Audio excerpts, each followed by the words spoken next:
What's up, y'all? I'm Alan Hain, the Lawn Care Nut. Thanks for coming back for yet another week. So welcome to a rainy Sunday morning here in almost mid-August. Can you believe it is almost, it's August 12th. It's mid-August already. Anyway, I was traveling all week last week, and so I wasn't able to perform a midweek mow. So as usual, I'm overgrown, and this rain has been pushing me. It's raining right now. I don't know if you can tell, but it's raining right now. So I'm actually gonna have to do a wet mow today. And we're gonna talk a little bit about that in a minute. And I've got something I'm gonna test out on that wet mow. But before we do that, the opening clips that you saw here, those are from a local landscape supplier that I've started kind of networking with called Big Earth Supply. They've got several locations around here, Palmetto, Bradenton, Sarasota, that area. They're not a sponsor or anything, but what I'm doing is I'm working with companies like this, trying to, educate myself a little more to understand different ways that products get to you. And one thing that I wanted to point out, this will help all of you, is that they actually sell their own fertilizer blends there, including a biosolid, or what you might call it, a Milorganite clone. So it got me to thinking that if they have this, maybe you guys out there in the rest of the country, if Milorganite is still in shortage for you, I have seen it starting to show up in a lot of places, but if it's still in a shortage for you, maybe you should Google search like landscape supplier near me or landscape supply and things like that, because what I'm finding out is a lot of these guys, I always thought they just dealt with pros, but no, a lot of these guys have storefronts where they operate and work with residential and homeowners like you guys, as well as the folks that work there. They're a little bit more educated, they're gonna be able to take more time with you, and they're gonna know a little bit more about your personal area and your situation, stuff like that. So I thought that might be a pretty good alternative for those of you that are having trouble finding Milorganite. Google search that in your area. Let me know what you find. By the way, I will say, if you are in the Sarasota, Bradenton area, those guys over there at Big Earth, they actually have zoysia plugs, which that's the first I've seen of that. So if you need zoysia plugs and you're in the area, check out Big Earth Supply. Okay, so one thing is for sure though today, I am gonna have to mow, and so I'm gonna introduce you to something else. And by the way, this first little bit of this video, I'll link in the description below and right here as to where you can skip ahead to get the content of what this video is titled about. So with that wet mow, I'm gonna go ahead and put some new blades on. Now, this is not a sponsor right here. This is somebody that reached out to me, this company here. Well, their logo and everything that was on the outside of the box is being cleaned up, but this is the company, Fisher Barton. They make these blades called Eversharp.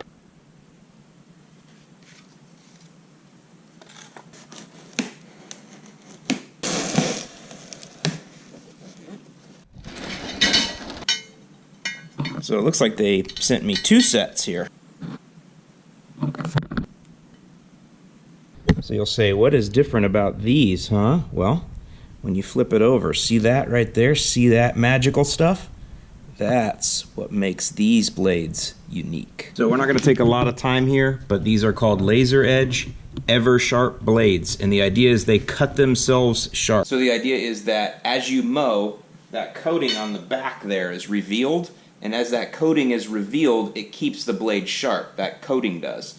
And they especially say, like here we have a lot of sandy soil, because sandy soils will just dull your lawnmower blades quicker anyway. So they say especially here in areas with sandy soil, this really comes in handy, because literally the sand swirling under the deck that normally would make it dull actually makes it sharp as you're cutting. So the idea here is that you would do minimal to no sharpening ever when you have these Eversharp blades. So I'm gonna test them out and let you guys know what I think. I don't know if I should give them an initial sharpening. There's that coating on there, and some of them feel a little dull. So I'm gonna go ahead, whether I'm supposed to or not, Eversharp guys, I am gonna give them just an initial sharpening to get that coating off of there.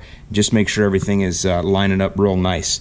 Other than that, I'm gonna put them on. And again, I got two sets here, so.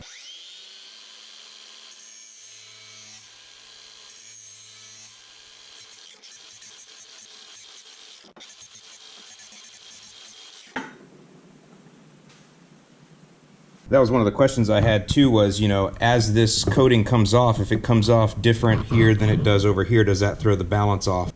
They'd already thought about that and said no, in the tests that we've done, and again, they've been testing quite a while now in the pro market, they said they haven't had an issue. So I'll let you know how this goes. Again, you're not going to hear any more about this for quite a while probably, but I just want to let you guys know that I am testing some new things. It's kind of fun for me to be able to do that. If something new is going to come to market, that I could have a little bit of, time with it ahead of time. I kind of like that kind of stuff. So I'll always keep you guys informed on that. As you know, part of what I do here on the channel is I kind of Tim the Toolman tailor it, where it's my life, it's my show, it's all of that kind of stuff. So I always try to be as transparent as I can to let you know what I'm working on and what I'm doing and how I'm doing it.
All right, I'm gonna take a break here from my mow, and I wanna talk to my cool season grass friends here just for a quick minute, and this is what this video is really all about. All right, so the first thing is you gotta click the link in the description below and sign up for my newsletter below. We're gonna send you a guide that I actually sent out as my email this last week that talks about some of the most frequently asked questions that I've been getting for years when it comes to coming up on the fall with a cool season lawn. Do I aerate and overseed, or do I seed at all? Or do I put down pre-emergent to stop Poa annua? It's kind of this decision that you need to make, and because we're at the middle of August, you need to make the decision pretty quick. So what I did for you is in my email blast last Tuesday is I sent that out answering all of those questions. If you're not on my email list, it's okay. You can click in the link in the description below and sign up for the email list, and we will send you the guide. It's all about fall decision making, to seed or not to seed. It'll be the same one that was sent out last week in the email. We'll send it to you now, along with a bunch of other guides that'll be helpful to you, and a full pre-emergent guide, which is one of the things that generates a lot of the questions. The other thing to think about is that my cool season lawn plan, it's a full season lawn plan. It actually starts in the fall, because a lot of people don't know that starting in the fall is the best time to start a lawn care program. So if you're somebody that's been waiting, you've been watching the channel here, off and on for the last few months, and you've been looking to get that confidence level up and you're ready to get started, the fall is the very best time to start to get the fastest and the quickest and the easiest results, if I'm honest. Now, it's gonna take some physical labor on your part. You're gonna have to do a little bit of work here. I don't want you to think, it's all fun and games. But I will tell you that the results that you get will be worth it. And I've got that lawn plan for you right now on my website, thelawcarenut.com, or you can click in the link in the description below to get it. So all those questions are answered in that guide. But since I did send that out last week, I got some reply questions back, and there was a couple of questions that came through regarding crabgrass and crabgrass control. So I want to go ahead and answer those now. So this video is actually a supplement to that guide. All of this will link together here. That way you've got written support and video support. With that, let's go into the garage and talk about a couple different ways we can go here. All right, so when it comes to cool season grass, there's really only one product I recommend, and that's just because it's super cheap and it works really, really well. It's one product I recommend to kill crabgrass post-emergently, or after it's emerged, and that's quinclorac. It's the industry standard. We've been using it for years, and it works really, really well. And this is the one I recommend you get. I'll link in the description below to this, but what you want to look for is a 75% concentration of quinclorac. There are over-the-counter three-way herbicides that contain quinclorac, but it is in much lower concentrations, and at this time of year, the crabgrass is a little bit more mature, and that stuff won't touch it. You need the high octane. It's the professional product. Again, link in the description below. So there it is, 75 DF. DF stands for dry flowable. This is a dry product that you put into water to create your solution. All right, so the question then becomes, should I kill crabgrass? And the answer is, if you have some quinclorac on hand, or you can get some, yeah, go ahead and spray the crabgrass. Now, if you don't have a lot there and you're not worried about it, then don't waste a chemical, don't use it. But if you've got a pretty good amount, like you see in some of the pictures here, it is a good idea to go ahead and spray some of it right now. The question we always have is, Alan, I'm gonna be seeding. Can I put that chemical down now, knowing I'm gonna be seeding in probably 2 to 3 weeks or so?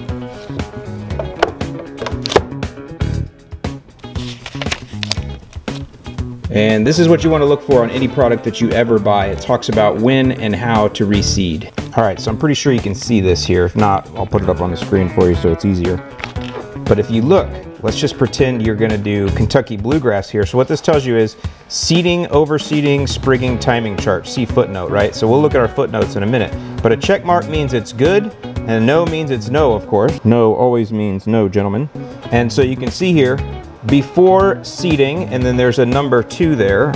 And so what the number 2 says is apply Qualipro quinclorac 7 days or more before seeding. So that's the first rule right there, is it's got to be 7 days or more before seeding, and you're okay with everything except for paspalum, but I don't think any of you are going to seed with that. So fine fescue, Bermuda, by the way, this works for Bermuda and you guys. I will say if you're somebody that has Bermuda grass or zoysia and you have torpedo grass in your lawn, quinclorac is also your go-to. So again, rule number 1, 7 days before, you're okay. Now at seeding, so let's say that some has escaped, some crabgrass has escaped, and you want to go ahead and spray again at the time of seeding. Fine fescue in a blend? No, you cannot do that. But if you are seeding with perennial rye or tall fescue, then the answer is yes. You can go ahead and spray at the time of seeding as well. And then I'll let you read the rest when you get it, but it goes on down 7 days after emergence, 14 days, but they're all okay 28 days later. So after the grass first emerges, that's when you see it, which is not the same as germination, it germinates under the ground. But when you first see it, 28 days later, you're okay to go ahead and resume your sprays of quinclorac. All right, let's do this one real quick because I know you like it. So with the quinclorac, I'm going to surprise you at how cheap this is. First of all, our targets,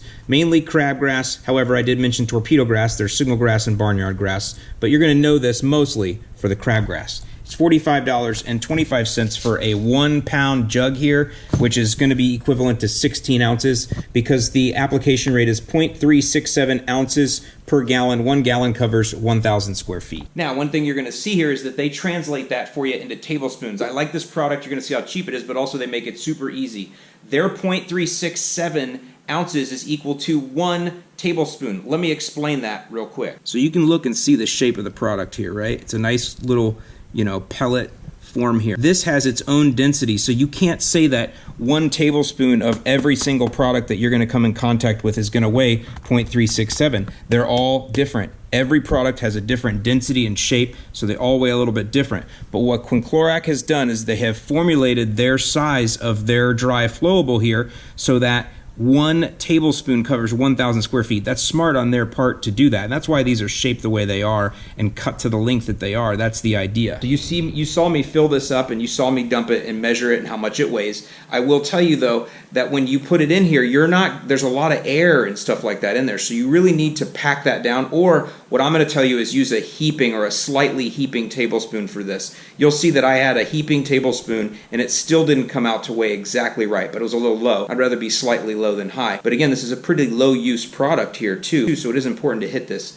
just right. But just keep in mind, it's a heaping tablespoon, or pack it down. What I recommend you do is you weigh this out yourself, just so you see. It just helps you to visualize. Weigh this out like I did. So anyway, back to it. If you want, nice and easy, 1 heaping tablespoon per 1,000, you're good. So with that then, we've got the 1 tablespoon per gallon per 1,000. The bottle covers, just so you know how much your application is going to cost you, this bottle will cover 43,500 square feet, which is 1 acre. So this is a 1 acre coverage. The way we came up with that 43,500 is we took the complete size of our jug here, which is 16 ounces, and we divide it by the per 1,000 application of 0.367, and that comes up with 43.5.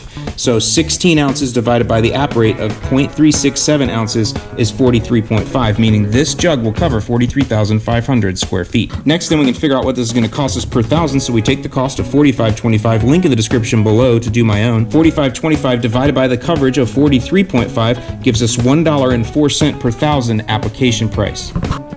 So if you have a 10,000 square foot lawn that you're taking care of here and you got crabgrass that bad everywhere, which I don't think you would, but if you did, this would cost you $10.40 per application, and you get 4.5 apps, or about 4 apps out of that entire jug. That's blanket sprays. So again, this should last you for a couple of years or more. So there you go, guys. That was kind of today's lesson there, is learning how to read the label. If you're going to be doing any kind of seeding, it's always good to read the label first, because it's going to tell you, because these questions come up all the time, and these product manufacturers, they want you to do the right thing, and they don't want you to hurt your seeding if you're going to do it. So with that, I'm going to go ahead and link in the description below, because again, lots more details. And by the way, I also know that a bunch of you are going to ask me about Tenacity and mesotrione. So that is going to be answered in next week's email, again, because that one's pretty complicated. So we're going to answer that in writing first in the email, and then I'll mention it in an upcoming video. We're going to talk about this ongoing, pre-emergence versus seeding versus aeration. And the best news is, don't forget, Jake the Lawn Kid and I have our own project starting in Northwest Indiana in just a few weeks. With that, I'm Alan Hain, the Lawn Care Nut. Thanks for watching, and I'll see you